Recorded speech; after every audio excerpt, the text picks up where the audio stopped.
Hey, what is up guys? My name is Shoaib and welcome to my channel. In this video, I want to show you guys how you can edit a video from multiple platforms simultaneously in Premiere Pro. This is incredibly useful when you want to upload a video to say YouTube and Instagram or Instagram and TikTok, but you want it in those platforms' preferred aspect ratios, meaning 16:9 for YouTube, 1:1 for Instagram, and 9:16 for TikTok.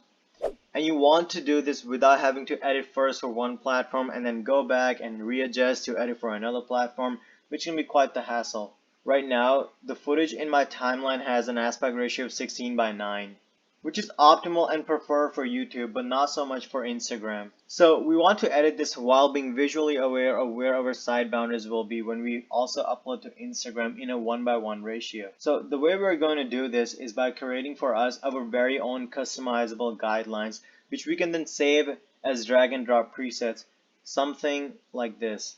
As you can see, I have these boundaries right here that show me exactly what the part of my video that's going to be appearing in Instagram when I upload in a 1:1 ratio. Now, Premiere Pro on its own, unlike Photoshop, does not have customizable guidelines, which is a feature I would really like to include in the future. It'll just make it a lot better. Anyways, I'm going to delete this and show you guys how you can make this for yourself. Okay, first of all, come down to the project window, left click and go to new item. You want to go all the way down and create a transparent video. Click OK. Now a transparent video is exactly what the name suggests. It's a video that is completely transparent. As you can see, when I drag this over above my footage here, it's completely transparent. Now the good thing about this is that you can still add effects to this, and that is exactly what we're going to do. Now go over to effects, type in grid, and grab the grid effect and drag it over to your transparent video. As you can see, that gave us a bunch of these grid lines, which we can adjust to our liking, which in our case, since we're editing this for Instagram, will be a center square, like I showed you guys earlier. Now go over to the effects controls panel, and you want to change the size from setting to width and height sliders. This will enable us to manually adjust the height and width settings independently. Now, since my footage is 1920 by 1080, I know that the width and height for our square grid has to be 1080. That gave us these four quadrants.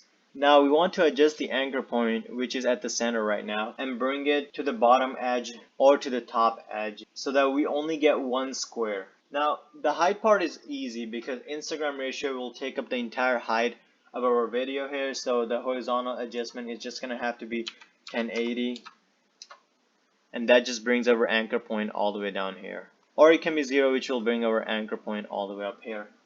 The horizontal adjustment might be a little tricky, but it's 1500, and let me tell you why. So let me change this to 1500, and there you have it. It's 1500 because we know the base of our square has to be 1080. Since the width of our sequence is 1920, that means each of these boxes on the side will have a width of 420, and 420 plus 1080 is 1500, and we just moved our anchor point down here. Now it can also be 420, but I prefer 1500 because when you're working with 4K footage, you can just bump that number up to 3000, which is easier to remember than 840. The vertical adjustment for 4K footage will of course be 2160, that's just doubling this, or just 0. And well, there you have it, your very own guidelines for editing a 16:9 video while making sure that the crucial parts will not be cut off when you upload in a 1:1 ratio on Instagram. Now, of course, you can do this for vertical videos as well. Here I have for vertical videos as well. Now, of course, you can adjust these to your own liking. You don't necessarily have to use this just for Instagram and YouTube or TikTok or your stories. Whatever your case might be, you can adjust this. These are really helpful for serving as guidelines when you're editing. Now, instead of going through this process every single time, what you can do is save this as a preset. So if you go on the grid effect and left click, it says save preset. Now, I've already saved this. So as you can see, I have two. One is for 4K video, one is for 1080 video. Now all you would ever need to do will be to create a transparent video and just drag this effect and you should be good to go. Just a quick two-step process. One last thing, before you export your sequence, make sure you turn this video layer off or delete your transparent video, because otherwise you will have lines on your screen making your video look not so great. Well, that is it for this tutorial, guys. I hope you found this helpful. Of course you did if you're still watching, and consider subscribing. I'm just starting out here on YouTube, and I'll definitely be making more and more editing, filmmaking, and tech related videos and sharing my projects. Thank you all, and I'll see you guys in the next video.